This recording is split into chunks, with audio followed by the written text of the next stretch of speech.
Do you often feel ungrounded, off-centered, off balance, especially with all these energetics ups and downs that we're experiencing, and especially also maybe with your own spiritual awakening journey? Are you challenged to go to certain places or be around certain people?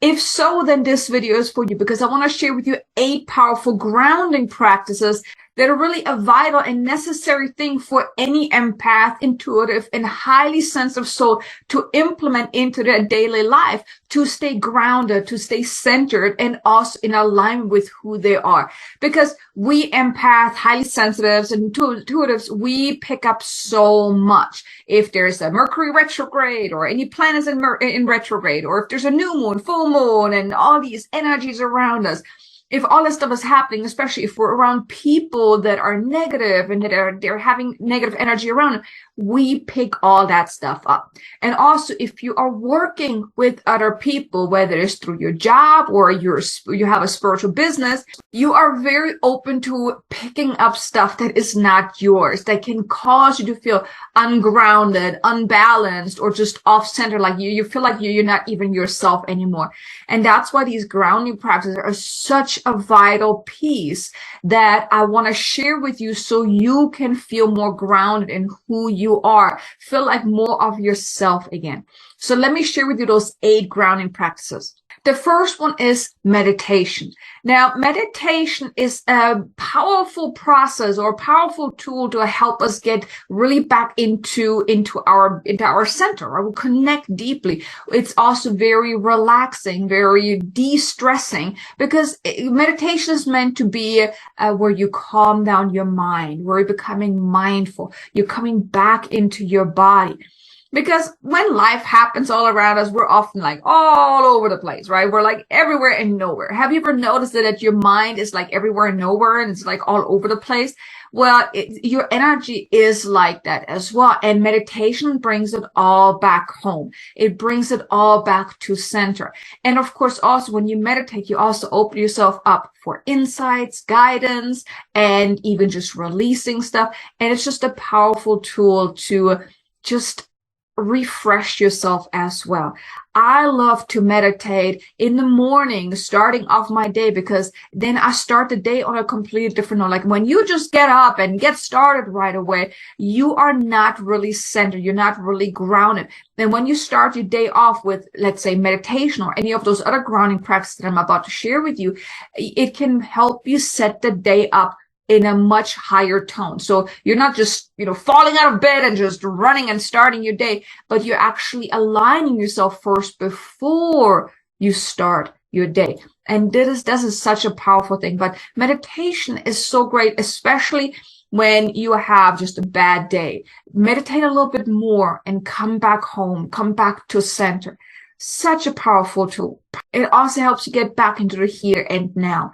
And that's where everything happens anyways, in the here and now. So first grounded practice, meditation. Powerful tool to get back into the here and now and to get back to center. Then the second powerful tool here, the powerful grounding practice, is cord cutting and cleansing. Now, first, I want to mention also, if you're not quite sure if you are ungrounded, I have a video for you that I want to invite you to check out where I share 9 common signs that you're ungrounded. So if you're not quite sure if you are ungrounded, or even if your grounding practice, that if you are already doing grounding practice, if they're not really working, check out that video just to get some insight into the signs of being ungrounded. But going back to what I was saying is the second piece here is like cord cutting. Now here you can call forth Archangel Michael if you would like and have him use his sword of light to cut any cords, or you can just imagine like you're closing your eyes, you're tuning in, and you imagine just like seeing all these cords, all these things, because when you are around people, you're picking up their stuff. There are also other cords from things that you learn, things that you're experiencing, past life things, past wounds, anything. There's so much that can still be attached to you, or that you are still attached to that. Other people, situations, certain fears, beliefs, all of that. And what you can do is you can, on a daily basis, cut those cords. Because whenever you go somewhere, you pick up other people's energies, right? So you can cut those cords. When you are working with people, you can pick up their stuff as well. Let's say you have a loved one or a friend that comes to you with certain problems. And I mean, you just want to help them, right? But the thing is, you're also maybe picking up their energy. And here you want to definitely do some cord cutting. Or if you are in a job and maybe it's a little toxic, or there's certain people in there that you don't like, or something happens at work that upsets you, well, there is still then the cord attached to that, right? Because if you go home and you're still thinking about all the stuff that happened that day, well, guess what? You're still attached to that. There are cords attached to you. You're having an attachment to what happened. And here what you want to do is, I mean, ideally the cord cutting you can do during the day, or ideally in the evening, like when you're done with your day, right? Cut all those cords. So you just tune in, feel in your body, get back to center, get back into here and now, and just feel into your energy. Where do you maybe feel certain stuckness or anything like that? Where does it feel like maybe not smooth? And if you don't feel anything, perfectly fine. Still intend that you're going to use a sword or a scissor or whatever you want to call it, and just go around you and like, in your mind, intend that to cut any and all cords. Or like I said, you can call up on Archangel Michael and ask him to cut any cords that are not serving you, that are not yours, that are now ready to be released and let go of. And of course, cut. And just cut it all away. Then the second part to that is, then you want to do the cleansing. And what I like to do here is just imagine a waterfall of white light. After all the cords are cut, imagine that white light just washing over you, just kind of like a shower, washing away all the stuff. Washing away any dirt, any fragments, anything that you picked up throughout the day, washing it all away. This is a practice I like to do in the evening because, in the evening, I'm not talking to clients no more. I'm not going anywhere no more. I'm just at home getting ready for bed, getting ready to, end the day, basically. That's when I like to do the cord cutting and the cleansing, just to cut it all and to cleanse it away. Now, I do also do that whenever I work with clients. So here, let's say, even if you don't work with clients, but let's say you're around people that when they leave you or you just walk away from them, you're just feeling totally drained. Do that as well. Or if you're going to, let's say, a store and it's really packed and you're coming home, you're feeling very exhausted, cut those cords. Because anytime you're around certain situations, well, you're picking up stuff. So cut the cords when you come home. But like I said, in the evening is fine as well. And if something happens where you're feeling really ungrounded, cut those cords and then use the waterfall of white light, just wash it all away. Then the third grounding practice is to pull yourself back from wherever you left yourself. Because every time when you're going somewhere, when you're thinking about another person, when you're doing something, or when you're interacting with another person, you're leaving your energy behind. Think of it like that. Like there are all these breadcrumbs that you're leaving behind, right? And what you want to do is, that's also great practice to do at the end of the day, is where you just sit down, connect deeply, and you imagine you're being a magnet, calling back all those fragments that you left behind from, the past, from that day, from anywhere. Just feel yourself really pulling your energy back, pulling yourself back. And you may then also feel that like you're really becoming a magnet to all these fragments. You may then even feel like maybe you're sitting up a little bit taller. Maybe you're feeling a little more whole. This is a beautiful practice to also bring back all of the things that are yours. Now here, then you can also let go of anything that is not yours, right? Because every other person does the same thing. So what you can do here is pull yourself back, but also intend to release anything wherever you picked up other people's energy. Beautiful things to kind of have a sense of wholeness again, feeling more grounded again. So this also is a great practice to do in the evening to bring yourself back to wholeness. And then the fourth powerful grounding practice is smudging. Smudging means you have, let's say, this is a sage stick. You just light it and then use that smoke to kind of cleanse yourself. What you can do is you can cleanse your entire home. You can go through room by room. Like some people, they use like a feather to smudge the area like that, to get the smoke, in the room. Or you can just use your hands as well. So basically you light it and you just kind of go all around you, just smudging your energy. Sage is a powerful cleansing practice to really just cleanse away the negative energy. Or I also have it's called Palo Alto stick, I believe. It's like a wooden stick. It actually smells really, really good. And it's the same process that you do with, sage. You just light it and do the same thing, whether it's with a feather, just going through your room, through your home, or even towards yourself, and cleanse away the energy. Now here, I just want to mention this. You also want to put the intention behind it, because you can just go around and smudge, right? But I like to put intention behind it, and put the intention that, okay, with this smudging right now, the intention is to clean the energy, to clear away anything. Now, this is especially powerful. Let's say you have a lot of people coming over into your home all the time. Well, every person, they have energy with them, right? And if they're bringing negative energy, well, you kind of don't want it in your home, right? Even if you're, let's say, working from home and you're bringing people into your home, or you're on the phone a lot. Well, even though these people don't come into your home, but there's a connection, right? Because you're on the phone with them. So you want to clear that as well. So if you're noticing that maybe you're trying to do some work and you're not motivated, you're not inspired, and nothing flows, well, maybe do some smudging, because maybe you have picked up some negative energy in your room that is blocking that energetic flow. But smudging is also a powerful grounding practice to clear away any negative energy. You can even do that if you are working with angel cards or oracle cards or tarot cards. You can actually use the smudging as well to cleanse away that energy. Or even if you're working with crystal, same thing. Then the fifth practice is connecting with Mother Earth and Father Sky. I truly love this practice because it is so nourishing, so uplifting, and it helps me really feel connected. So the way you do is you just put both feet on the ground, you close your eyes, you really tune in, and you really feel that connection with Mother Earth. You may even call up on Mother Earth to connect with you as well, to send her loving energy up from down below. Now, you can do that also grounding yourself by putting your feet on the ground and imagining roots coming out of your feet, and then letting that energy come up from Mother Earth and really filling your entire being, your entire body from down below. And then you do the same thing with Father Sky, really connecting with that energy up above.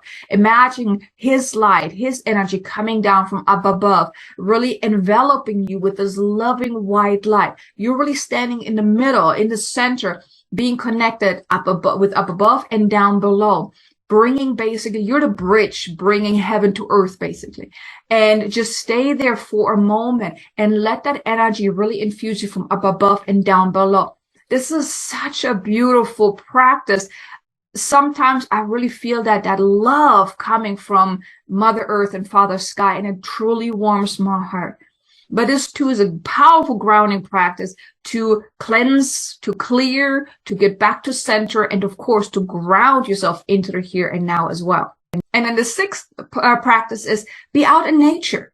Connect with Mother Nature. When you're out there, well, unless it's cold, you may not like the cold. I don't like being out there in the cold, but when the weather is nice or whenever you feel cold, just go out and connect.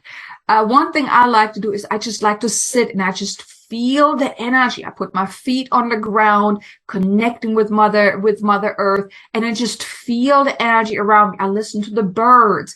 I connect with the energy of the flowers, the grass, the trees. Well, we don't have too many trees here in El Paso. I have a palm tree, but all of just the surrounding, connecting with the air. This is such a beautiful and powerful way to also uplift yourself.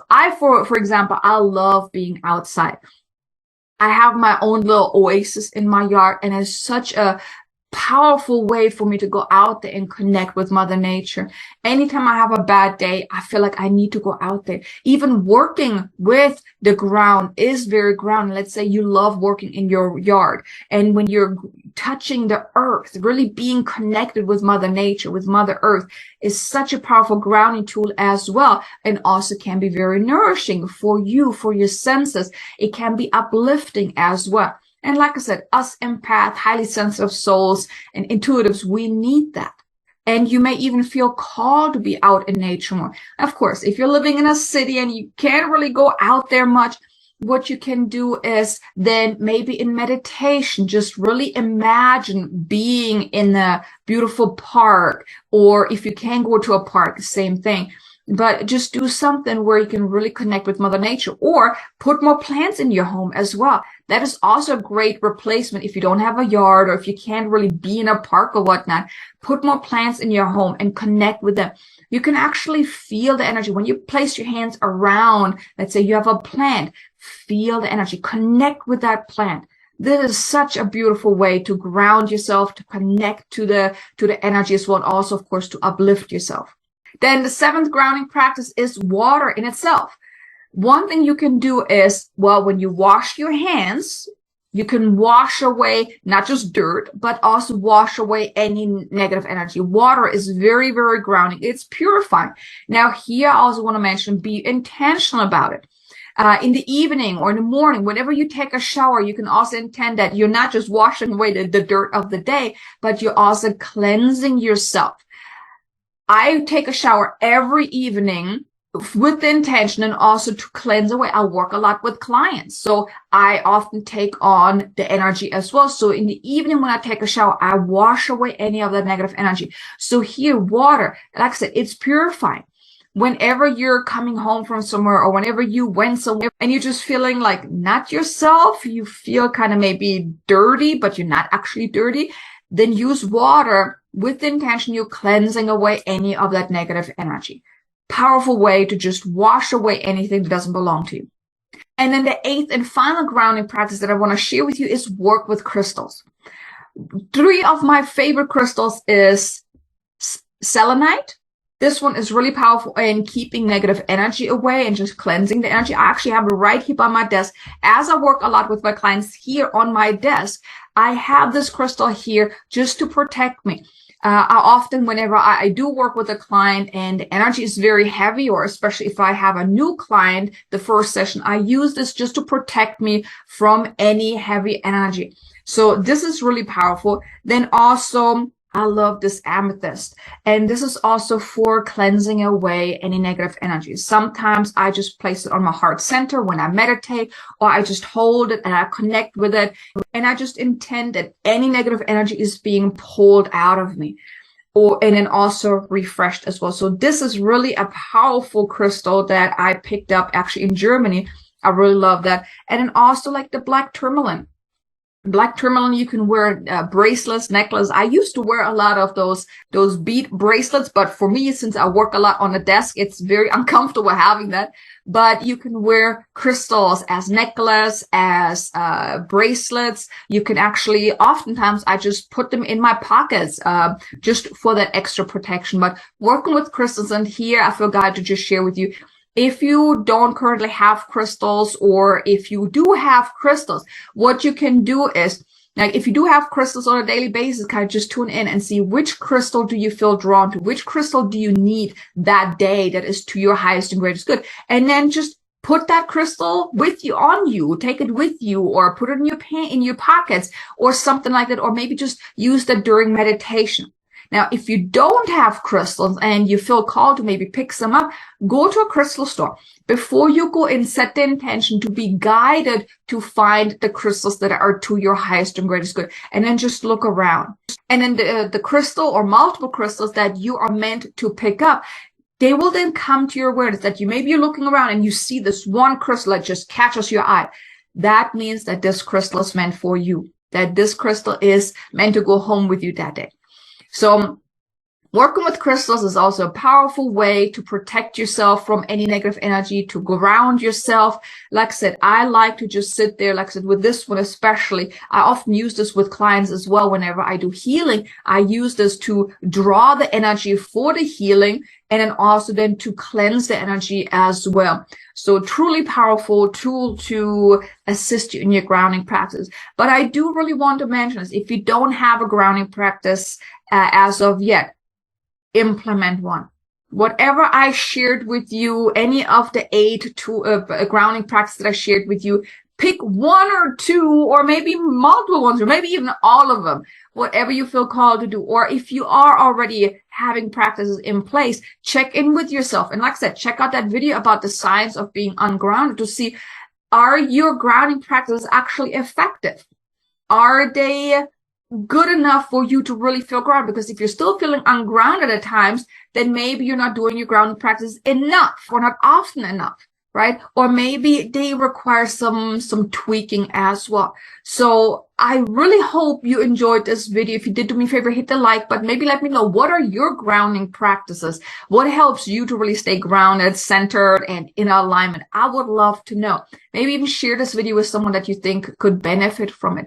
But I'm so grateful that you were here. I really hope these grounding tips are helping you. Be sure to check out this video here about the signs of being ungrounded, just to give you some insights to see if maybe you are still a little ungrounded. And I look forward to seeing you again in the next video. Until then, make it an amazingly abundant, successful day. Namaste.